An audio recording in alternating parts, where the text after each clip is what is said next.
In fact, from December 3rd, since when the Indigo has been facing major operational issues, and because of which there have been a lot of delays and cancellations, the Ministry of Civil Aviation has been actively on the ground engaging with all the necessary stakeholders for two things.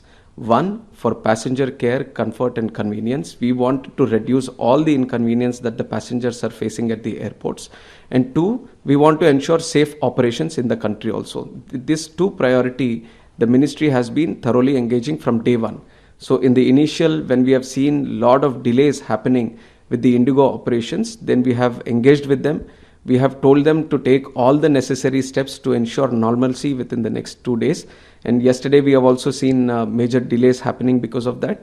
But we changed the pattern today. We have went into the mode. We have instructed the Indigo to cancel major operations so that the inconvenience at the airports and the congestion that is happening because of these delays is reduced. And the backlog that we have for the last 2 days, the people who have been willing to travel and we have emergency in the travel, that has to be cleared off. So today, major focus has been put on reducing the backlogs that have been happening at the airports, and people can move around. And also, we have taken notice that the senior citizens, the differently abled people who are also facing certain challenges, we have engaged with all the airport operators and the airline operators also, and we have strictly instructed them from the ministry that topmost priority needs to be given to these passengers. Children, mothers, senior citizens, differently abled people, and also the passengers at large also. When it comes to their food, when it comes to water or the additional accommodation that needs to be provided wherever necessary, we have instructed all the airport operators, all the people who are on the ground interacting with these passengers to be sympathetic, to be empathetic, to understand and to use the right communicative language. Because there is a lot of frustration also because of the delays, and people have been waiting for a huge amount of time at the airports also. So we have taken cognizance of that, and we have instructed the airport operators also to be taking full efforts, to put in full efforts so that the inconvenience of the passengers at the airports come down.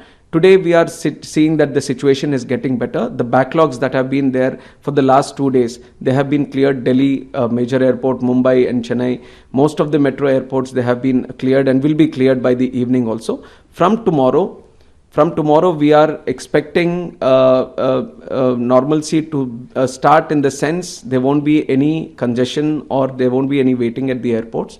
Whatever operations Indigo can start immediately, they will start it by doing it, and observing the how the operations are ongoing. They will slowly increase all their operations.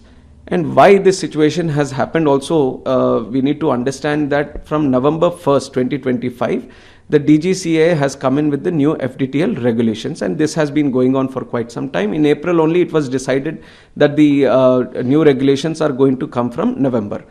And we are seeing that we have from the ministry, at least for the last 6 months, we have initiated a process of continuously engaging with the airlines. We are calling the airlines, we are meeting them, and we are discussing all the issues that need to be faced.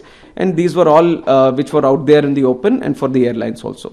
And today, we have observed that the new FDTL regulations, they started in November, which was 1 month before itself.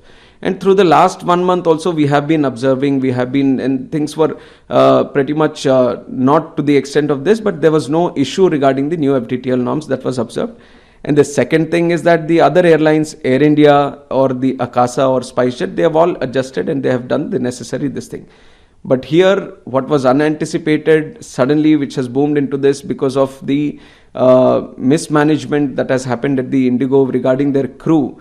That is why this incident has happened, which is why, to ensure normalcy is there at the earliest, we have given certain abeyance to the FDTL norms to Indigo. But on the other side, because we have observed this only in Indigo, so we have established a committee which will inquire into all this so that they can establish where things went wrong and who did it wrong. And we are going to take necessary action on that also. This thing shouldn't be left unattended. We are taking strict action on this so that whoever was responsible into this needs to pay for it. Also, sir, we are witnessing that you are conducting continuous meeting. It's Yes. really hard work. We know that. So, what's your pipeline? Any other planning? Which you The are doing? immediate priority for us, like I said, is to bring normalcy back. Today in the country, if you are seeing, there are 5 lakh people traveling by air every day. There are very, very few countries in the world with so much big aviation network. And today we have that kind of network in the country. And there are more and more people every day preferring to travel by air. So as a minister, my immediate priority on behalf of the government is to ensure normalcy, and people who want to fly smoothly, conveniently, and the airports provide all the necessary facilities to them. So the immediate concern is to bring that back. Immediate concern is to provide all the support to the passengers at the airports, especially, like I mentioned, the senior citizens and the differently abled. That is the immediate one. But we are observing deeply into this system. We are seeing the scheduling network that is there. We are seeing the FTTL norms that are there. We are going to thoroughly look into it and ensure all the airlines follow the due diligence, because ultimately in aviation, no matter other networks, but aviation, we have to keep safety as a very important factor. We can't compromise on safety. That is the most important thing. So while we bring in new changes, while we expand our network, while we expand our fleet, the passengers shouldn't feel that inconvenience, and especially the network that is being created has to have a very smooth flowing. So both long term and short term we have. Short term is to bring the normalcy. Long term we'll do further stakeholder consultation with everyone and ensure that proper implementation of the FTL guidelines, and ensuring everyone, there is a balance between all the necessary stakeholders is established. That will be one action item for us in the future.